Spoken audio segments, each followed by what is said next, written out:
아멘.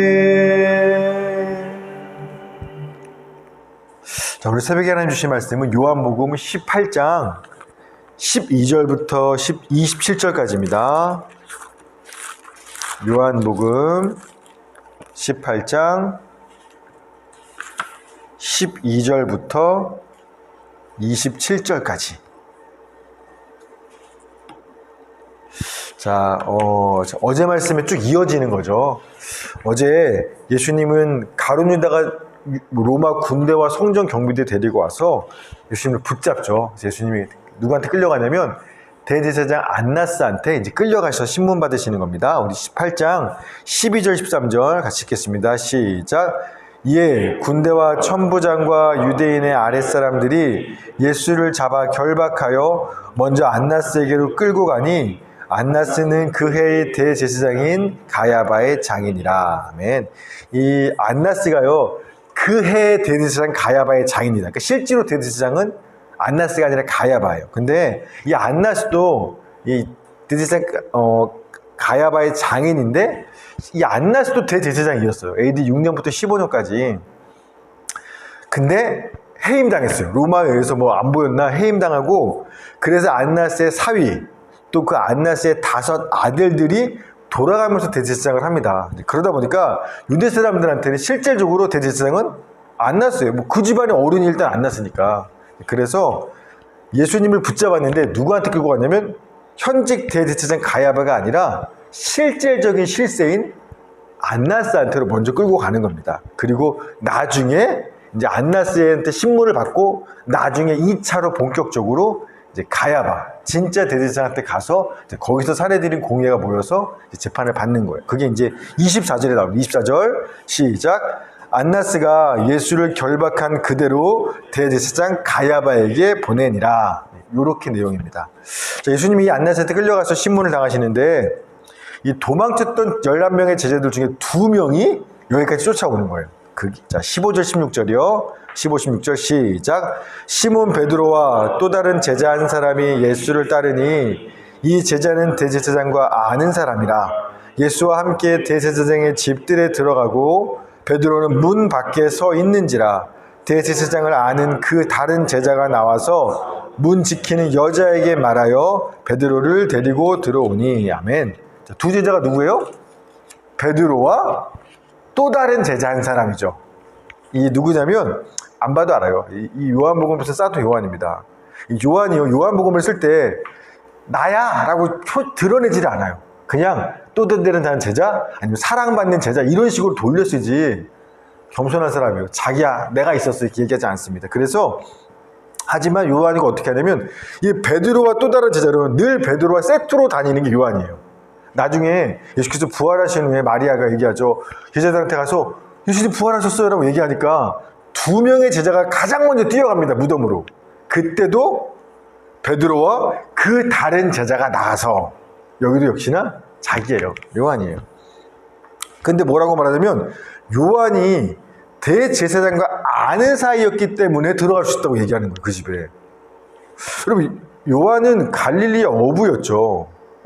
갈릴리의 어부가 어떻게 대제사장과 안면이 있지? 그 집을 드나들 수 있을 정도로?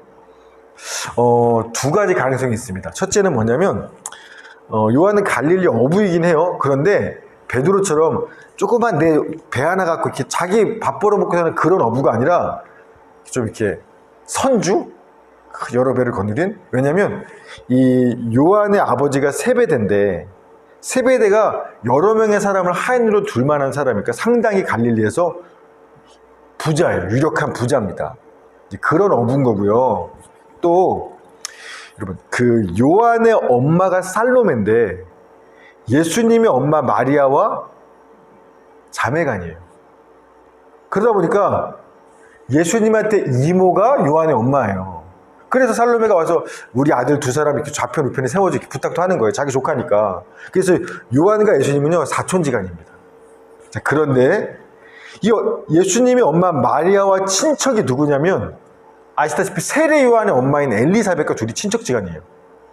그런데 엘리사벳이 어느 사람인지 나오냐? 엘리사벳은요 누가복음에 보면 제사장 대제사장 아론의 후손으로서 그 집안 가문이 엘리사벳이에요.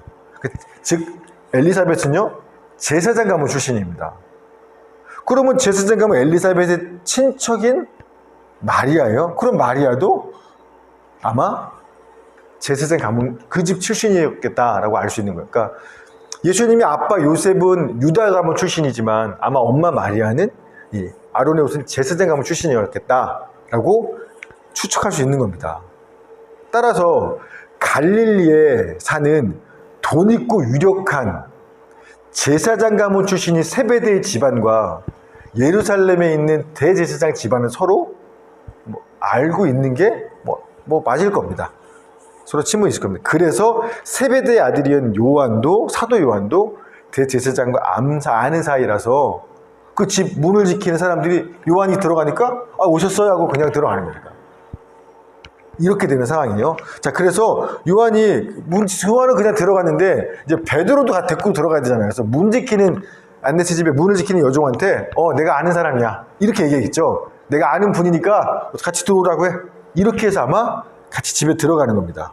그런데 이 문을 지키는 여종이 베드로가 들어가세요 해놓고 베드로한테 보고서 베드로한테 질문을 던지는 거예요. 자, 17절이요. 17절 시작.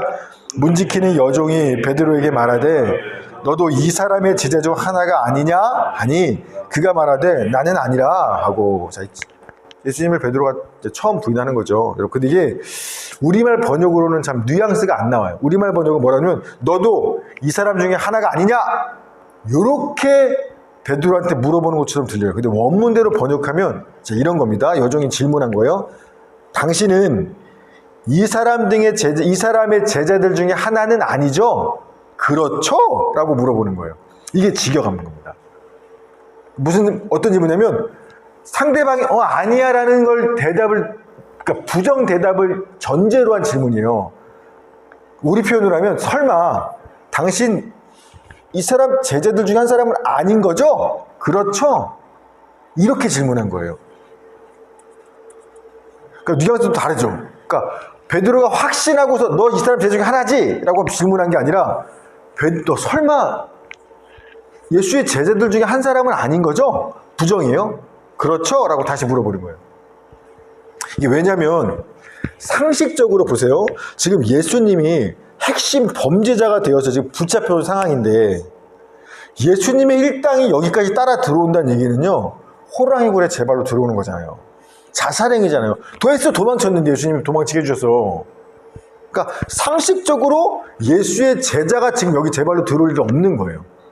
그러다 보니까 여종이요. 사실은 베드로를 보면서 말투도 갈릴리 사람 말투가 어디서 본 것 같긴 한데 긴가민가해요. 그러나 설마 예수의 제자가 지금 들어왔을 리는 없다고 생각하는 겁니다. 그래서 긴가민가 싶긴 하지만 설마 예수의 제자는 아니시죠?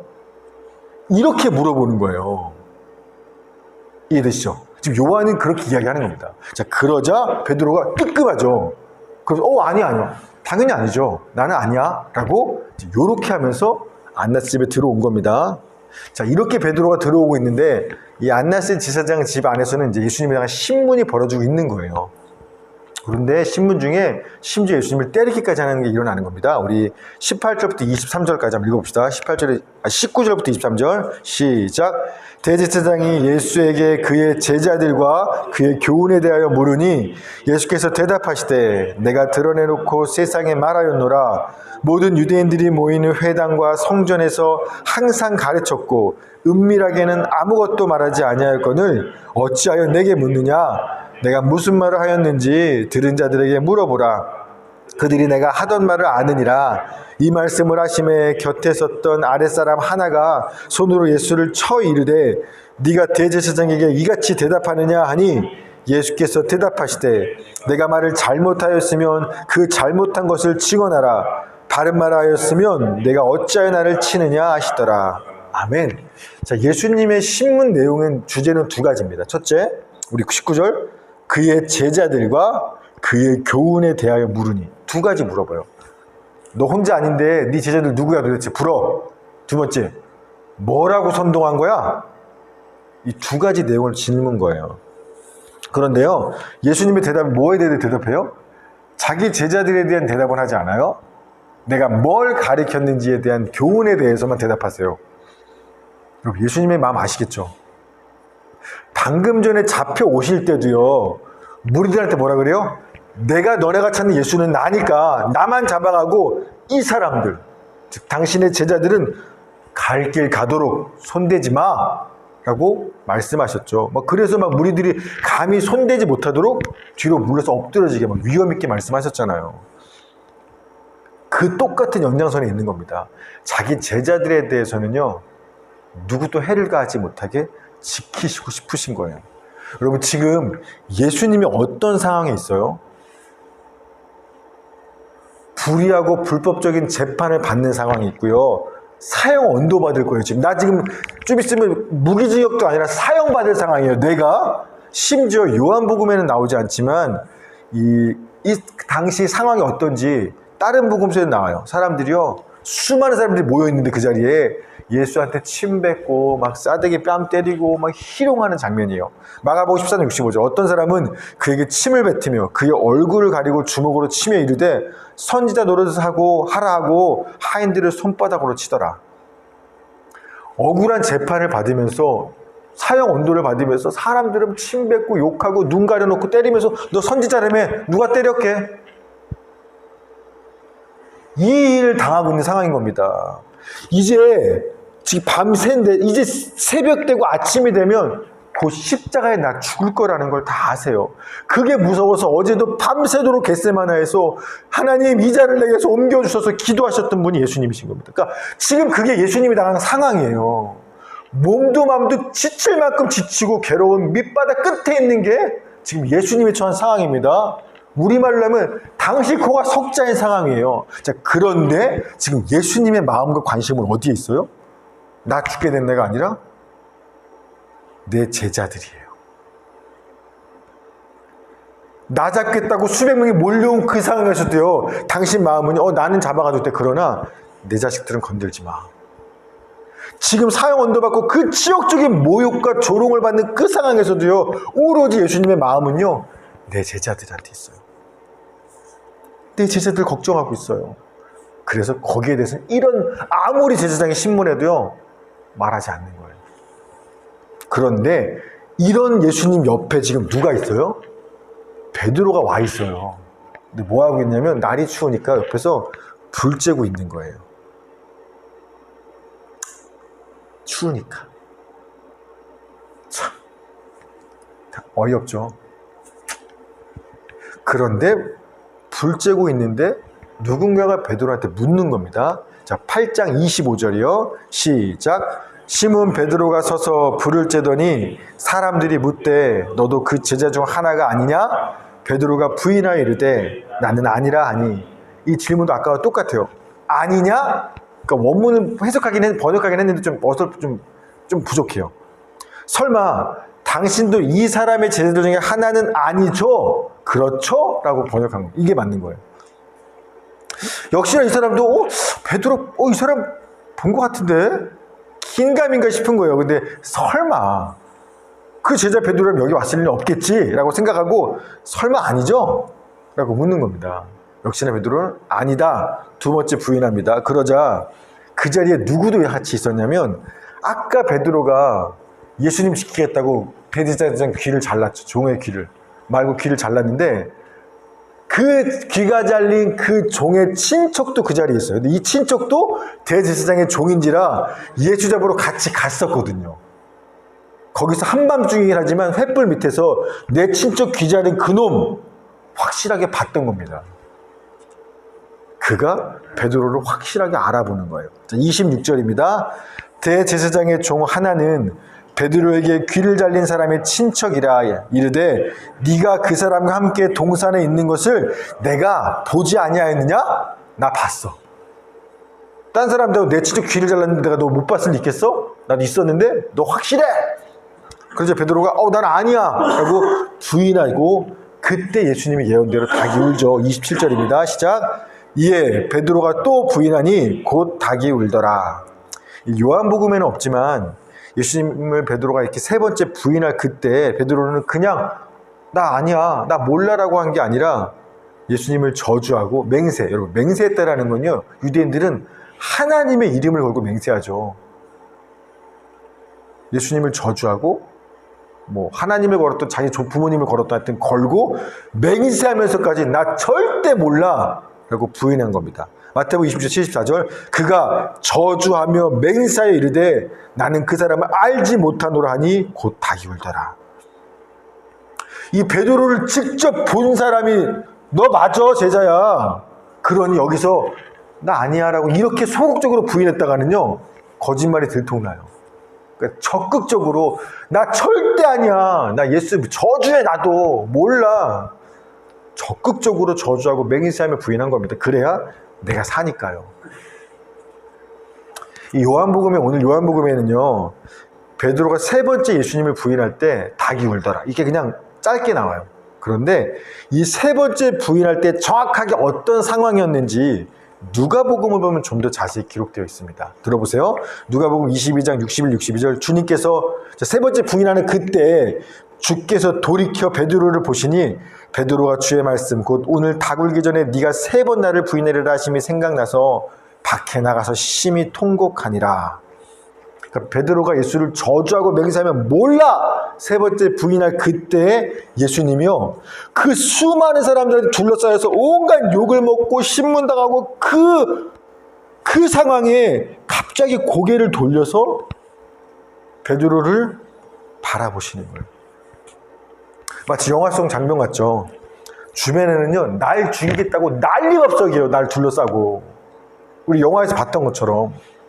자, 그런데 정작 예수님의 마음은요 어떡하지 겁에 질리고 나 죽음 이러고 있는 게 아니에요.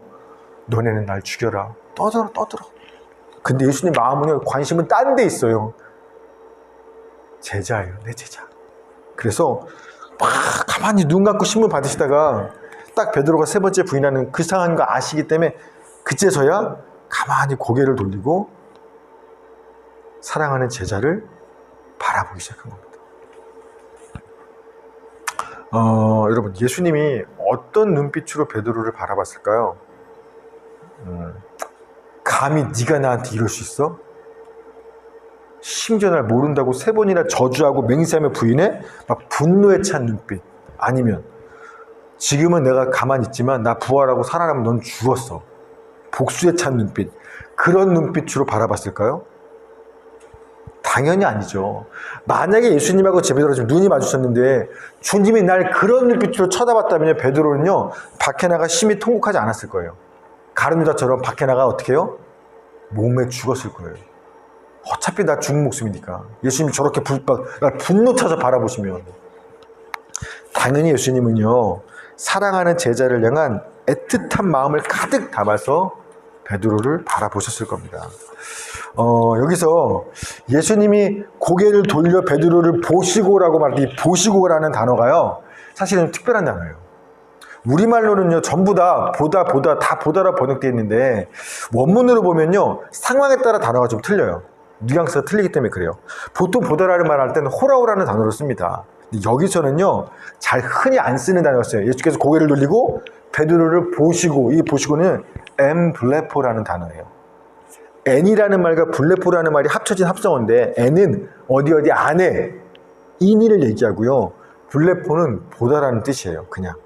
그래서 N블레포는 어떤 거냐면 그 안까지 보다라는 거예요. 그래서 관찰하다, 자세히 살펴보다, 주목하여 보다, 깊이 숙고하다, 이런 뉘앙스를 갖고 있는 보다라는 단어가 N블레포입니다. 그래서 흔하게 쓰이는 단어가 아니라서 누가복음에도요 딱 2번밖에 안 쓰였어요. 요한복음에도요 보다란 말이 여러 번 등장하지만 이 엠블레포가 쓰인 건 딱 2번밖에 안 쓰였는데 언제 쓰였냐면 요한복음에 세례 요한이 요한복음 1장에 예수님이 지나가자 보라 세상 죄를 지고 가는 하나님의 어린애, 그때 보라, 요때 엠블레포. 예수를 볼 때 그냥 보지 말고 자세히 그 안까지 한번 깊게 주목하면 봐봐, 이렇게 보라예요. 이때 엠블레포가 쓰인 거고요. 2번째 언제 쓰였냐면 역시 요한복음 1장인데 베드로의 형제 안드레가 원래 세례 요한의 제자인데 예수님을 따라가죠. 그리고 나서 그분이 메시아를 확인하고 나서 자기 형제 베드로한테 가서 이야기해요. 야, 너 따라와 너. 내가 메시아를 맞는 것 같아. 그러면서 베드로를 데리고 예수님한테 갔어요. 그때 베드로를 보신 예수님, 이때 보시고의 엠블레포예요. 요한복음 1장 42절. 안드레가 베드로를 데리고 예수께로 오니 예수께서 보시고 이르시되 네가 요한의 아들 시몬이니 장차 게바 베드로라 하리라. 이때 예수님께서 베드로를 보셨던 그때 보다란 말이 그냥 호라호가 아니라 엠블레포예요. 요 두 번밖에 안 쓰인 거예요.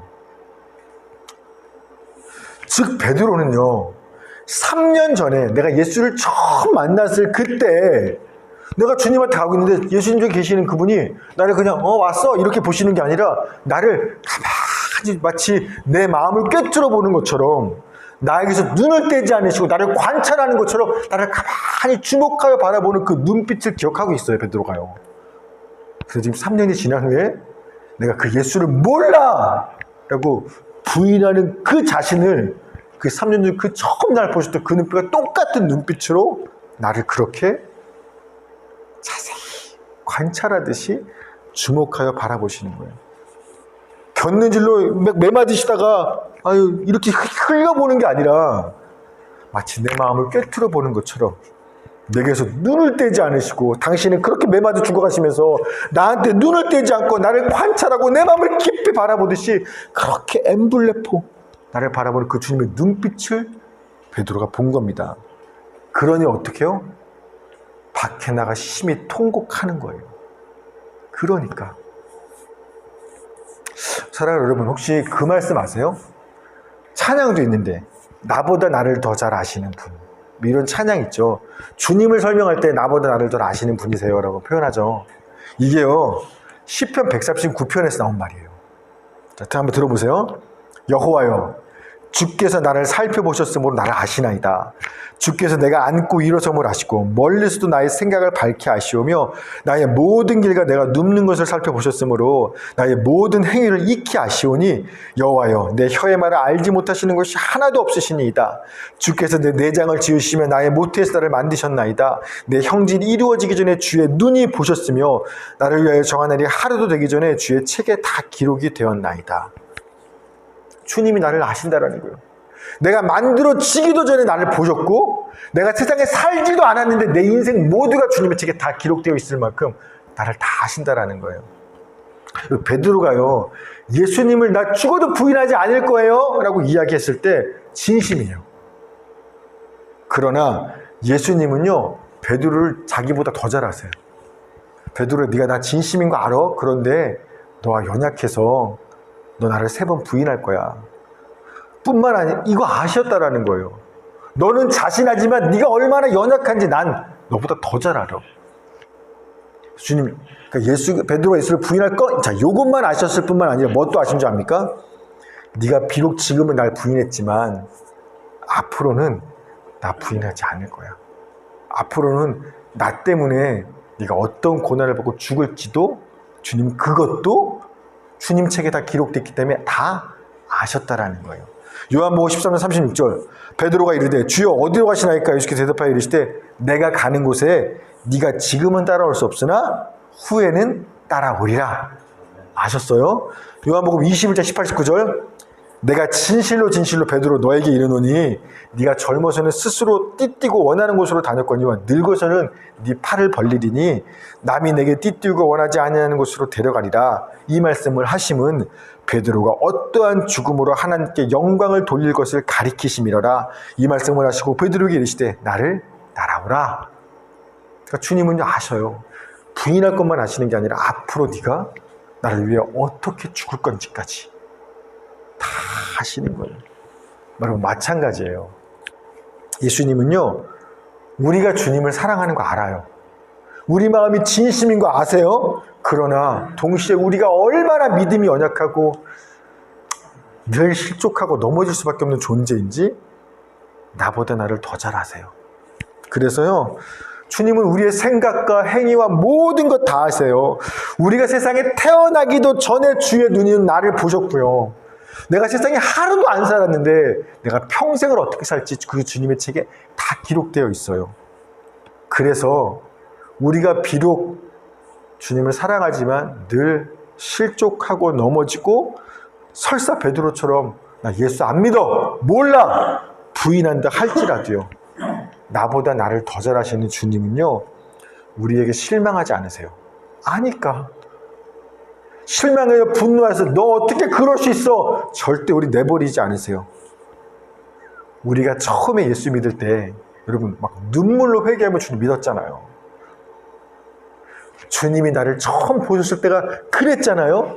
그 처음 나를 보셨던 그 눈빛으로, 그 애틋한 사랑의 마음으로 여전히 우리를 한결같이 바라보신다라는 거예요. 내가 비록 그랬지만 주님의 나를 향한 눈빛은 변하지 않아. 그분은 나를 실망하지 않아. 왜? 아니까.